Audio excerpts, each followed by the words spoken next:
Hey guys, last week I made a post on Instagram about analogies and how they can be very productive and very powerful, or they cannot. And the main point was about thinking food as fuel and how that was very unproductive because it puts your body in the space of a car. And your body is not a car, and you don't want you to treat your body as a machine. This post is an extension of that idea. I want to present to you a story that I have used with most of my athletes, and at some point or the other, and that I feel is very, very, very useful and productive, right? So let's go ahead and start. The most common case of an athlete coming through my door, like they're like, Juan, help me out, is the following. It's an overworked person, right? Like 40 years or older. They're usually overachievers, right? Like they just wanna be really good at their jobs, at their professional lives. They really want to be good at everything they do. That's the first thing. Second thing, they usually sleep little, right? Like when I ask them like how is your sleep, they usually will tell me like, hey, it's good. But then when we explore, they're like, yeah, no.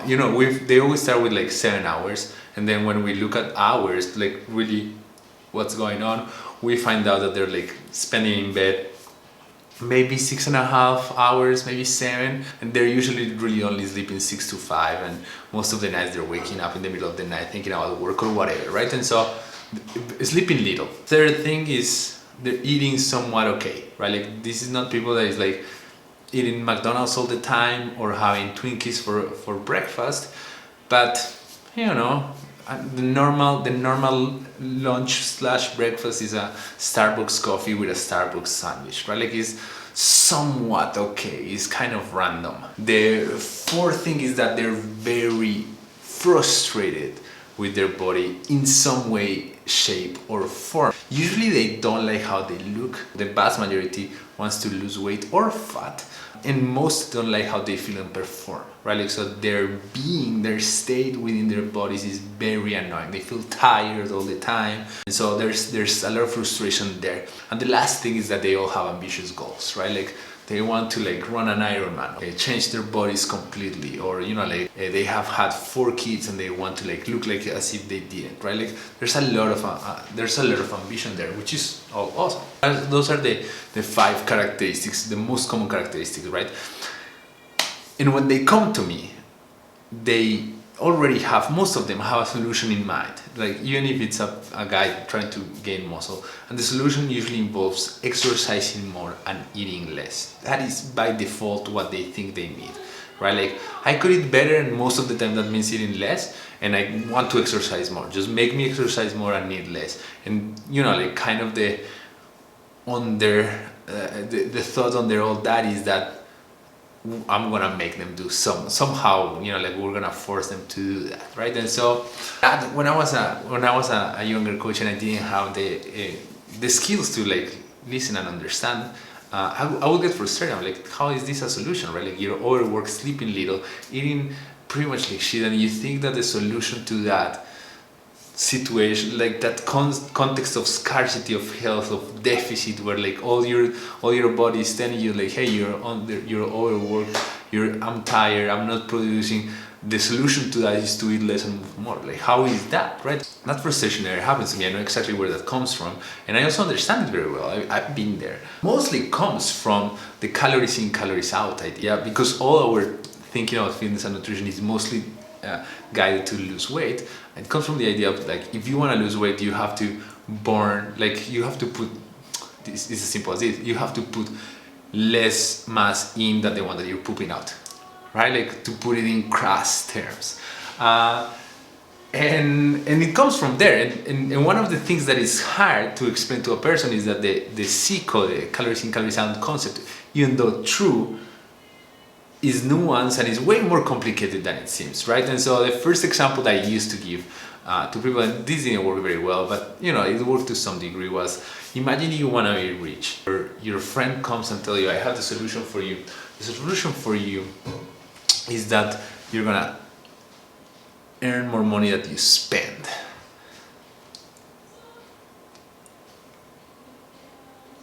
Thanks, I guess. right? Like it's true. Did it tell you how to get rich? No, it doesn't tell you anything. It's unproductive.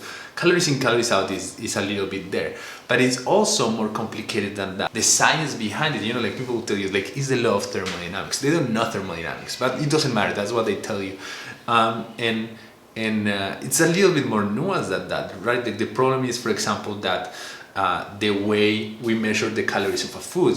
Let's take a piece of broccoli. The way we measure how many calories are in a piece of broccoli is by burning broccoli and measuring the heat. And then the way our body actually turns that broccoli into calories, into energy, is not by burning it. It's by a complicated biological process in which it takes the nutrients and has to bring them into the mitochondria of your cells. And those, like, this is a combustion, and this is a completely different processes. And even though we're measuring similar things, they're separate. They have nothing to do with each other. I can give you the next example, which is what you see here when you compare a vitamin water with like what would be an awesome vitamin water. That is water with like 2 kiwis and 2 cups of strawberries, just to match the numbers there. And your body doesn't process these things the same, right? Like the vitamin water is like it's gonna be metabolized into fat right away, and this other thing, like, not right away, depends, but like this other thing is full of nutrients, and like your body does a completely different thing, right? Like it just doesn't make a lot of sense. But none of that matters. None of that matters. Science doesn't matter. Science is complicated, and people don't understand it. It's like people that we don't understand it. I don't understand it very well, and it's not productive as an application, right? Like, it's not a heuristic that tells you like how to behave. And that is the problem, because at the end, what do you want to do? Like, hey, tell me how to behave so I get to where I want to be. That's all that matters, right? And so in this context, calories don't help, like science doesn't work, but there's one thing that does, and it's stories. I have found that like if you think about stories, that works very well. That tells you how to behave, because stories are narratives by definition, and they tell you how to act. So let me bring you the story that I give to my overworked person, right? And it's that of a horse. So like I tell them this, and I want you to do this exercise with me. Imagine you buy a horse, new horse, and you want to make it into an awesome horse. Like, you're not thinking about like going to the Kentucky Derby and make a champion. No. But you want to make the best horse you can. And it could be like a lean, mean machine like this one. It could be a muscular beast like this one, or it could be a contemplative blonde full of muscle like this one, right? Like, nothing crazy, but like gorgeous horses and looking healthy and vibrant and performing well, right? You want that from your horse. So now that you have that image in your head, you're like, okay, I have this horse and I want to make it there. Apply what you do to yourself to the horse, right? And so the first thing that you would do, like, I'm gonna overwork that horse. I'm gonna put it to 10 hours of like doing something stressful that doesn't involve movement. It usually involves sitting, and sitting is like a suboptimal position for the horse. So you're gonna make him lay there and just watch stressful thing and put down fires. That's the first thing that you're going to do for 8 to 10 hours, days in, days out. Do that for years if you want to make the story, but that will make the story too long. It doesn't matter. You do that with the horse. Then you're gonna not let that horse sleep too much, right? Like, every time that is 6 hours, that's enough. You wake up the horse, right? Like, overwork the horse, very little sleep. Do that, right? And then what you're going to do is like, okay, horse, now that I have done that to you, this is what I'm going to do next. I'm gonna make you run every morning for 1 hour, and then I'm gonna try to feed you only lettuce for the rest of the day. Bam! You don't get any of our beautiful horses. You don't. And you know it. Like, at this point of the story, you already know and realize what you're doing to yourself. Like, it makes no sense. But anyhow, that's not what you get. What you get is these horses here that you see this. And so these horses that you see in this picture are horses that are exactly in that situation. This is a picture taken in the little town where my father lives in Colombia, Villa de Leyva. And in this town, you can rent horses as a tourist to go around. And these are horses that are stressed all the time, that are underfed, and that are overworked in terms of real work and in terms of exercise. and they don't look malnourished as like some of my clients will actually want. Like I know some of my clients will be like, I don't care, just put me on my bones and I'll be fine, even if I'm overworked and feeling terrible.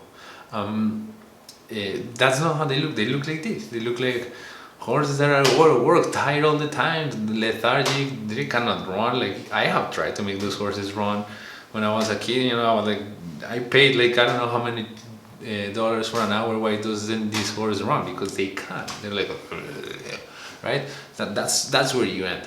So I'm always and so, you know, like at this point of the story, I'm always asking people like, okay, so rethink the story. How do we build the horse? You take care of the horse, you gave them the best food, you make it sleep really good, you do exercises, you make it run, but like, you know, like it's a completely different approach, right? Like it's an approach from growth versus an approach of scarcity, right? Like completely different things. It's an approach of being in a surplus of like awesome things versus being on a deficit of calories, right? Like this is just how you think about the whole thing is different, right? And so that's the power of the story. And that's why I'm always telling the person like, okay, now you go out and be the horse that, you know, like treat yourself as the machine that you want to be. And I think I use machine, you see, that's a problem. But anyhow, it's important to think about that story, and it's important to see it that way because it has some good characteristic, and it's like it puts you in the situation of like thinking of yourself as a biological entity that has certain needs.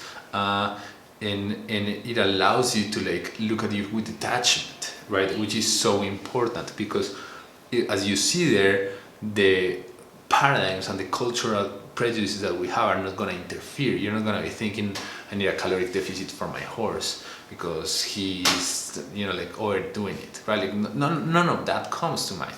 And so that's why that I think that works, and that's why I think it's productive. And I'm sure you can find a better story. I have used the same version of that story with like with humans too. Like I tell my athlete, like, okay, imagine you have a friend that is called Andrew, and we create Andrew and like be like, this is what Andrew's thinking, and they're like, yeah, I wouldn't do that to Andrew, and you're like, well, you're Andrew, man. You know, like you can redo the idea is the same, but like the principle works.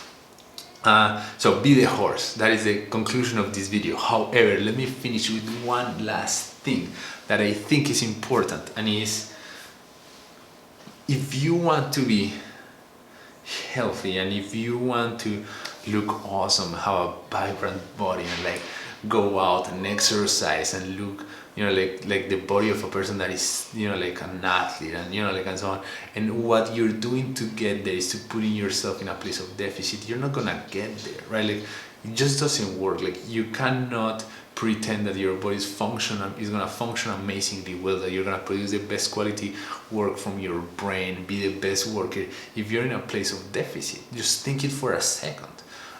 If the resources that you're putting in are less than what you're demanding, how is that going to ever work?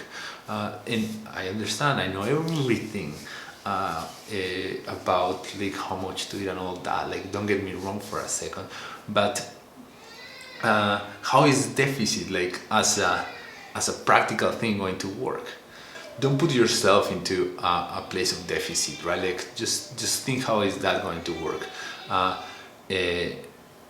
Even if you were obese, right? Like even if you need to lose a lot of weight, think about how can you put your place in a place of thriving, right? Like how can you make this horse the best, and that absolutely will change how you approach the whole thing, right? Like and it doesn't mean that you're overeating, right? Like it probably means the opposite, but it's gonna center it in a way better way, in a way of like abundance instead of a way of scarcity, right? Like in a place of thriving instead of a place of punishment, right? Like and that's important, and that's the goal. Anyhow, I hope you like this video. Let me know what you think, and have an awesome day or night, or you know, nap, I don't know, whatever.